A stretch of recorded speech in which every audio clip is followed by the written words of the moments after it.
Добро утро, започват BTV новините в 7. Аз съм Денислав Борисов. Най-малко 14 души са станали жертва на масовата стрелба в калифорнийския град Сан Бернардино, която стана снощи. Мотивите за инцидента все още са наясни. За сега няма потвърждение на първоначалните информации за терористична атака. Мъж и жена, свързани с стрелбата, са били ликвидирани от силите на реда, съобщават американските медии. Двамата предполагаеми нападатели, които все още не са идентифицирани, са убити след като полицията ги е преследвала из града. По данни на източник от следствието, причина за трагичния инцидент може да е станала кавга на събиране. Според друга неофициална информация обаче е намерено най-малко едно взривно устройство в сградата, в която беше открита стрелбата.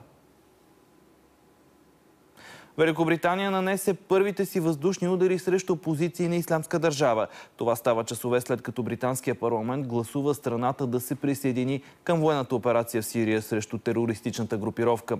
Общо 397 депутати гласуваха в подкрепа на военните действия срещу екстремистите, срещу 223, които се обявиха против включването на страната в близкоизточния конфликт.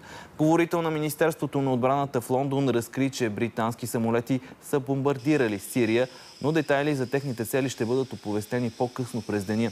Според британски медии, самолети са напуснали военновъздушната база в Кипър и са се отправили към оперативната зона.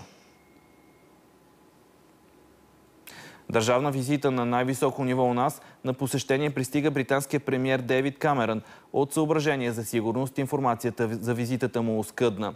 От столичната община за сега нямат официално искане за спиране на движението.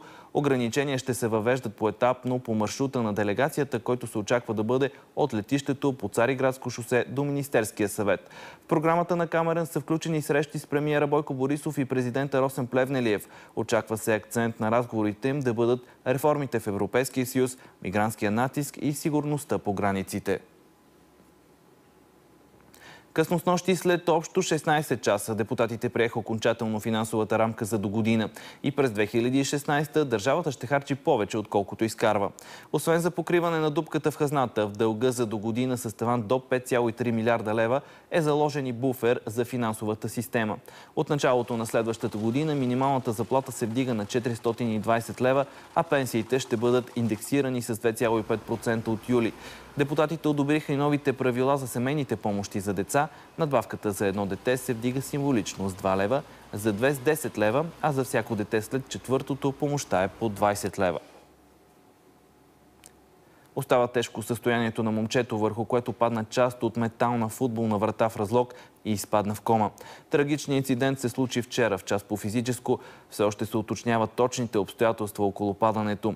В късния следобед момчето беше преместено в София. От Пирогов уточниха, че той има тежка контузия на главния мозък и мозъчния ствол, счупване на основата на черепа и отток на мозъка.